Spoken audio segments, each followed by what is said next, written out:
Lahir dari keluarga politikus, mendorong wanita yang satu ini terjun ke dunia politik.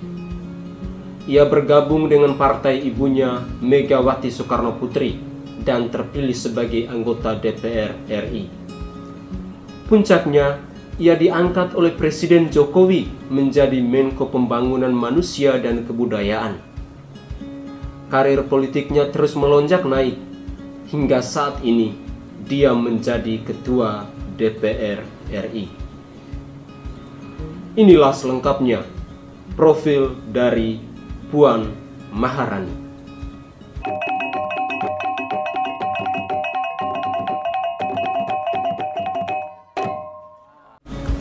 Puan Maharani adalah cucu dari seorang proklamator, Bapak Insinyur Soekarno, karena merupakan putri dari Megawati Soekarno Putri yang kini punya peranan penting dalam kancah pemerintahan dan dunia politik.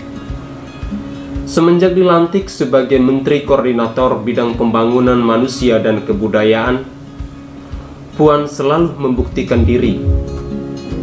Tidak hanya bermodal nama besar dari ibu dan kakeknya, tapi semakin mantap untuk terjun ke panggung politik, bersiap diri menjadi penerus dinasti Soekarno.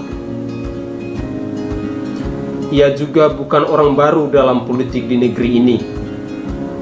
Wanita kelahiran Jakarta 6 September 1973 ini sudah mengenal dunia politik sejak masa kecil. Terlahir dalam keluarga politisi membuat Puan terbiasa dengan hingar-bingar di panggung politik.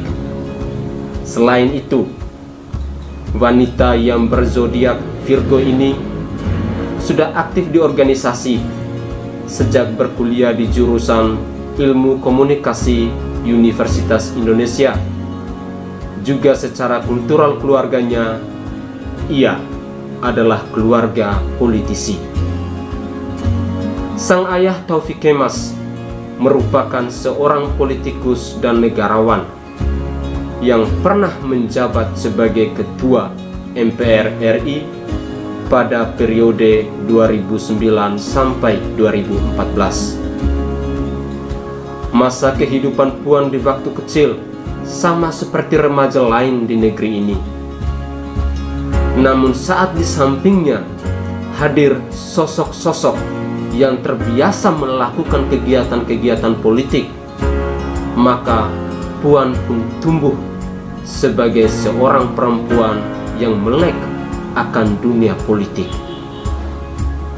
Puan menjadi saksi ketika ibunya kembali aktif di kancah perpolitikan di masa sekolah menengah pertama. Ia sering diajak Megawati berkeliling Indonesia dalam rangka kunjungan konsolidasi PDI Perjuangan. Ia juga mulai paham bagaimana rasanya politisi tingkat nasional bekerja dalam menanamkan pengaruh dan citra dirinya di lingkungan partai. Saat masih di bangku sekolah menengah atas, Puan pernah menyaksikan langsung kejadian menegangkan yang dialami ibunya.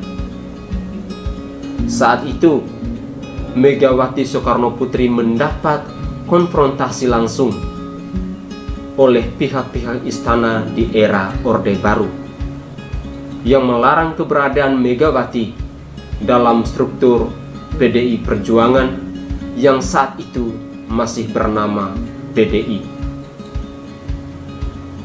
Ia belajar bagaimana seorang politisi bisa menghadapi tekanan dengan baik dalam rangka memegang teguh pendirian dan sikap politiknya.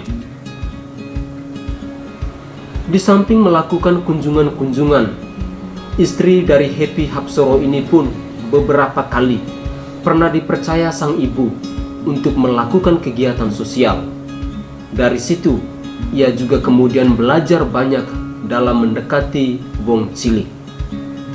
Nama besar orang tua memang tidak mungkin dipisahkan dari keberhasilan Puan Maharani di kancah politik nasional ini.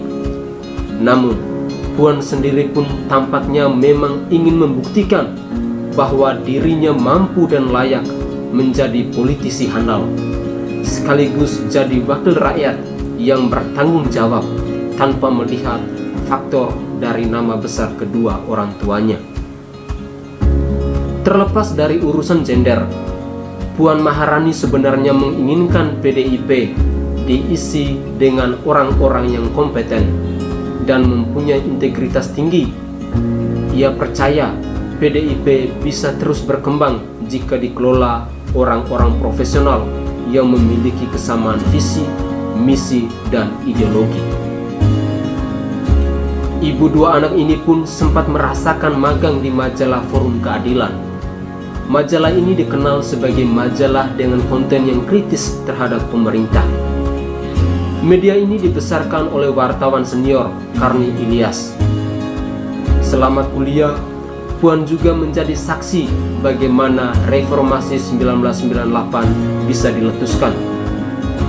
Para aktivis dan pejuang reformasi berkumpul di rumahnya di Kebagusan, Jakarta.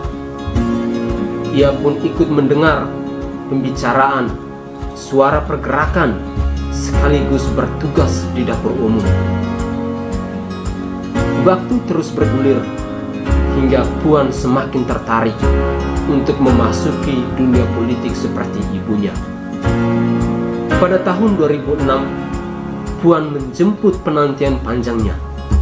Ia mulai terlibat aktif di organisasi politik, mengawalinya dengan menjadi anggota DPP KNPI di bidang luar negeri.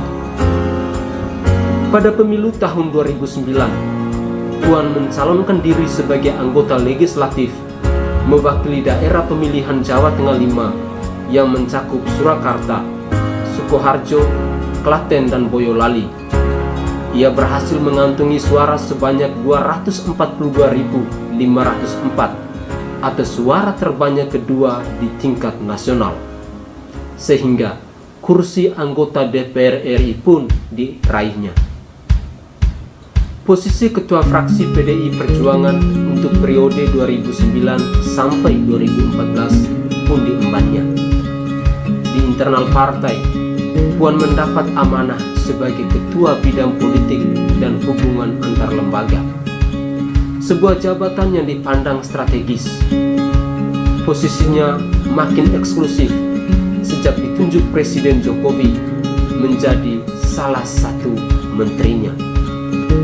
Dan yang membanggakan lagi, saat Puan Maharani resmi menjadi Ketua DPR RI periode 2019 sampai 2024, usai dilantik pada tanggal 1 Oktober 2019. Saudara dan saudariku di mana saja kita berada, demikianlah seputar informasi tentang profil Puan Maharani yang dapat saya sajikan ke ruang publik lewat channel YouTube ini.